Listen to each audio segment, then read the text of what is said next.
Olen Zellweger, you are officially an Anaheim Duck. You're Locked On Ducks, your daily podcast on the Anaheim Ducks, part of the Locked On Podcast Network, your team every day.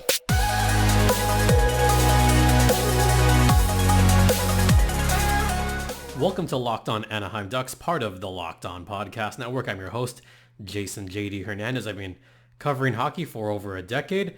Thank you for making this your first listen of the day. Today's episode is brought to you by Sleeper. Download the Sleeper app and use promo code LOCKEDONNHL to get up to a $100 match on your first deposit. Terms and conditions apply. See Sleeper's terms of use for details. I've been covering hockey for a while. I'm also the public address announcer for the Coachella Valley Firebirds, and thank goodness that there are no Firebirds games this week. In case you couldn't tell from the previous episode, I'm a bit under the weather, so we're going to try to keep this one. This is going to be another very short episode, but it's going to be all about one person mostly and one person only, and that is Olen Zellweger, who made his NHL debut Tuesday night against the Buffalo Sabres.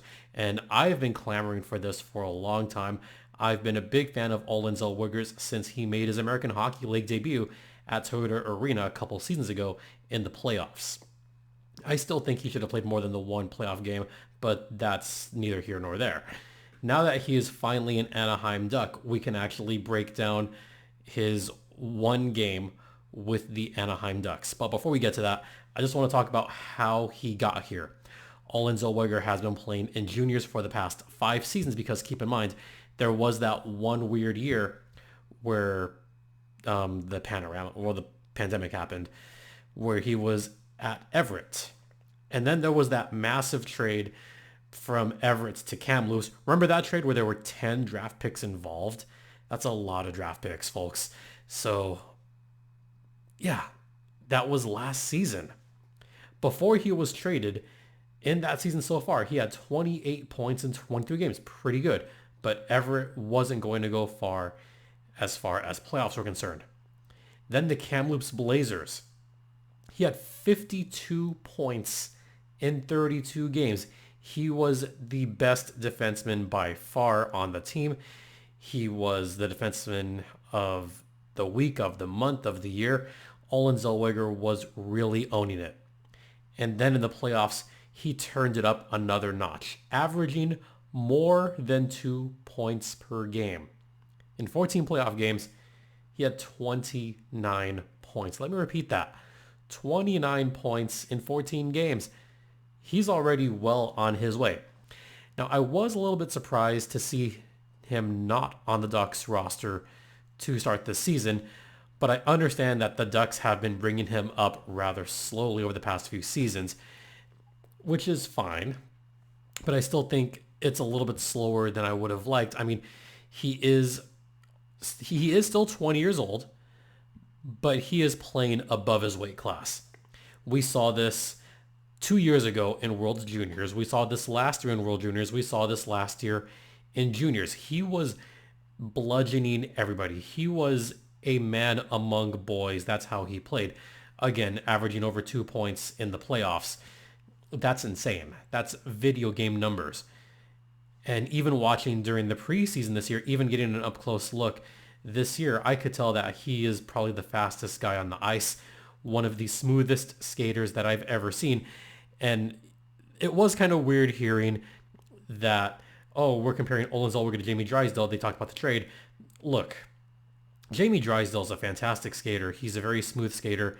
And I've said on this podcast before that Olen Zellweger might be better. And you know what? I still believe that. I still believe that Olen Zellweger might be a better skater overall than Jamie Drysdale. And this is where I'm going to talk about just this season in general. Olen Zellweger so far with the San Diego Gulls, he kind of got off to a slow start, had a few errors here and there. The Gulls had a slow start themselves. But Olen Zellweger had a few issues maybe the first month of the season. And not that I was doubting him, but I was kind of a little bit uneasy to say that the Ducks should call him up because he had gotten off to such a slow start and he was making rookie mistakes. Let's be honest here. But after about a month, he began to pick up his play a little bit. He was starting to get better transition defense. He was starting to have better puck possession. Even the skating looked a little bit better. So I don't know what was going on that first part of the season, but his skating all of a sudden just improved tenfold.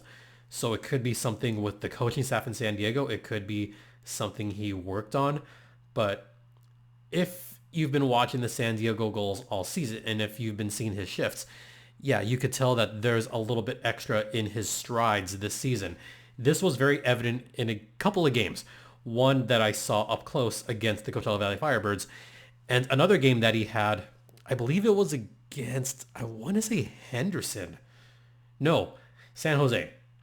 It was a game against San Jose where I was beginning to notice that he was breaking out a lot more and taking better care of the puck in the neutral zone and being much more responsible defensively. I know John Broadbent and I have talked about this kind of on the side, how Zellweger would take risks. He would pinch a little bit too much for our tastes, and it was a little bit chaotic at times. But over the past month and a half, he has begun to channel that energy and began to really use that high hockey IQ to his advantage. And now we saw it in his NHL debut, which finally took place January 23rd. So just about Zellweger and this game in general. And by the way, this segment's going to go very long, so bear with me. Zellweger's transition defense was excellent on this game. He got back when he needed to. He was very careful at times about not taking too many risks on the 50-50 pucks.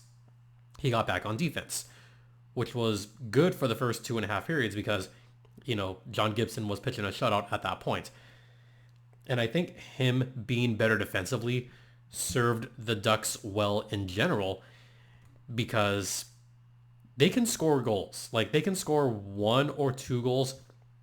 But the most important thing in a game like that against the Sabres is you want that bagel on the board. And you want to prevent high quality shot opportunities for your opponent, which is what he did. And there was a couple of shifts in general in the first and second where he would get back and try to chase down a puck towards the defensive end. And he would get there at about the same time, or he would try to break up a play at about that same time and be successful at it. So the defense is there for Olen Zellweger. I think that's where I give him a slight advantage over Jimmy Drysdale, is he is a little bit better defensively. Offensively, he does a very good job of skating fluidly, maybe a little more fluid than Jamie Drysdale. Let me explain. On the power play where he got his first NHL point, which by the way, congrats, Olen. At the start of the power play, he was starting to do something that I've only seen a couple of defensemen do. And he would go from high to low, low to high, he would go towards the goal mouth with the puck with controlled possession and try to get a puck on net, which was a great play at the time. Now that one did not go in, but that's fine. Then a little bit later on that power play, Zellweger would get the puck once again at the blue line, and I noticed that he was kind of scanning around, looking for teammates. Okay, what's the best play? Well, he couldn't make a pass to his left because he had just come from there. Now, there was a switch off at that point. He could have passed to his left, but it would have been kind of a lateral pass. To his right, that was a little bit risky of a pass.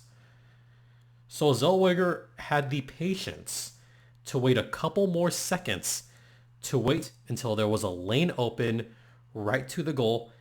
No Buffalo players blocking. There was a slight screen in front of Ukko-Pekka Luukkonen, and Zellweger just fired it towards the net, and a juicy rebound from Sam Carrick. So Carrick gets the goal, batted out of midair, and Olen Zellweger, you've gotten your first point in the National Hockey League. So once again, big congratulations to Olen Zellweger getting his first point in the National Hockey League. All right, we're going to take a timeout here, first intermission, and we'll talk about the game in general. Stay locked in. Now a word from Indeed, and if you need to hire, you need Indeed, because Indeed is your matching and hiring platform with over 350 million global monthly visitors. And using Indeed is so easy because they highlight the candidates that are right for you. Absolutely. Join more than 3.5 million businesses worldwide that use Indeed to hire great talent first. And listeners of this show will get a $75 sponsored job credit to get your jobs more visibility at Indeed.com/lockedon. Just go to Indeed.com/lockedon right now and support our show by saying you heard about Indeed on this podcast. Indeed.com/lockedon. Terms and conditions apply. Need to hire? You need Indeed. Welcome back to episode number 815 of Locked On Anaheim Ducks, part of the Locked On Podcast Network. Once again, you're locked in with Jason JD Hernandez. I can't believe that number 815 episodes of Locked On Anaheim Ducks on the audio side. Video, I don't really count because audio side, it's much more impressive. And yeah, I'll just leave it at that. 815, not counting bonus episodes. So not counting draft specials or Christmas specials, but that's neither here nor there. Let's talk about the game itself that took place against the Buffalo Sabres at the Ponda. This one was a great start for the Anaheim Ducks. Right away, Jakob Silfverberg scored his third of the season on kind of a nice little tip play. Radko Gudas did have it from the point, and he just rifled one towards the net, and Jakob Silfverberg got a perfect tip on it, changing the direction of the puck. That made it 1-0 Anaheim Ducks. Rest of the period, it was the John Gibson show. The Ducks were outshot in this one. Of course they were outshot in the first period. And John Gibson, he was magnificent. Pretty much all game he was magnificent, stopping shot after shot after shot. The Ducks did outshoot the Buffalo Sabres 19-6 in that second period. Part of it was the Ducks actually had some pretty solid power play time. And Olen Zellweger was a big part of that, as I mentioned previously. On the Sam Carrick goal, by the way, Troy Terry got the secondary assist. Olen got the primary, his first NHL point, and Sam Carrick bats it out of midair to get his 7th of the season on the power play. Hey, maybe the Ducks needed someone like Olen Zellweger to fix the power play. That could be, right? Can that be a thing, Ducks fans? Can we at least have some kind of positivity and say that Olen Zellweger is going to fix the power play? Can we? Can we? Give me the positivity. Give me that little bit of hope. I'll say that for now. Zellweger saves the power play. Yeah. Anyway, moving on. Ducks scored again, and that third goal for the Ducks is the definition of stupid goals, folks. The very definition of stupid goals. Buffalo has possession of the puck. They have clear possession. Connor Clifton is bringing the puck into the neutral zone. And I say this jokingly, he somehow trips over the blue line. I don't know what happened here. I mean, the ice wasn't exactly in the best shape for this game. There was a couple of weird bounces here and there. A couple of guys were slipping where they shouldn't have slipped. And Connor Clifton, he just ate it. He just completely ate it on the blue line, fell forward, lost the puck. Mason McTavish picked up the loose change. All of a sudden, it's a 2-on-1. McTavish and Silphy. Mac unselfishly passes it to Silphy, who just drills it. So already, Silfverberg's 4th of the season, 2nd of the game, 3-0 Ducks. Silfverberg has doubled his goal total in one game. How about them apples? And then after that, well, it was still all Ducks the first part of that third period where John Gibson was stopping everything. And you know what? This was one of John Gibson's better games. The Ducks were out shooting the Sabres at that point before the goalie was pulled. And Gibby was on fire. He really was. He kept it a bagel for the most part. And then with about 6 minutes and change left, Buffalo decides, you know what? F this. I'm going to pull the goalie. So Ukko-Pekka Luukkonen gets thrown to the bench, and the Ducks commit a penalty. Because of course they commit a penalty. Radko Gudas, an interference call to Jeff Skinner. All right. So all of a sudden, it's a 6-on-4 power play. What do you think's going to happen there? About what you expect to happen. Greenway scored on the power play from Rasmus Dahlin and Dylan Cousins. And all of a sudden, it's a 3-1 game. Okay. I know I've talked about special teams in the recent past. I know I've had my gripes about the special teams for the Ducks. And it's totally founded here. I mean, the Ducks were kind of misaligned a little bit during that penalty kill. I mean, to be fair, it was a 6-on-4, but they could have done a better job blocking lanes there, and they just kind of stood there and didn't really put any pressure on anyone near John Gibson. So, it was a good power play, but also not the best penalty kill either. So 3-1 Sabres. And then they pull Luukkonen again. And with under 3 minutes left, Kyle Laposo brings it to within 1. It's 3-2. I'm not going to say John Gibson looks a little shaky because, these were both man advantage goals for the Sabres. This is a big problem area for the Ducks. It has been for the last few seasons, is they do not do well when the other team has a man advantage. When the Ducks are a man down, they seem to give up a lot more goals than other teams, and it reared its ugly head again. Luckily for the Ducks, those guys got tired in Buffalo's side. Adam Henrique had a very easy empty netter with about a minute left. Ducks win 4-2. John Gibson stops 28 of 30 shots. It's pretty good, folks. All right, we're going to head into the second intermission and put a little bow on this one. We'll get to that on the other side. Now a word from Sleeper, and we're past the halfway point of the season, Ducks fans. Regardless of where the Ducks are in the current standings, I got to remind you that you could win big by playing daily fantasy hockey on Sleeper, the official daily fantasy app of the Locked On NHL Network. And it's not just fantasy hockey. You could play fantasy NFL, fantasy NBA, all on Sleeper. And entries can be made in under a minute. All you have to do is pick whether guys like McKinnon, who did well last game, or McDavid, or Kucherov will record more or less than their sleeper projections for things like goals, assists, plus, minus, etc. in a given game. You can win 100 times your bet by correctly predicting 8-player stats. So, start paying attention and nail your picks so you can win big. Use promo code LOCKEDONNHL and you'll get up to a $100 match on your first deposit.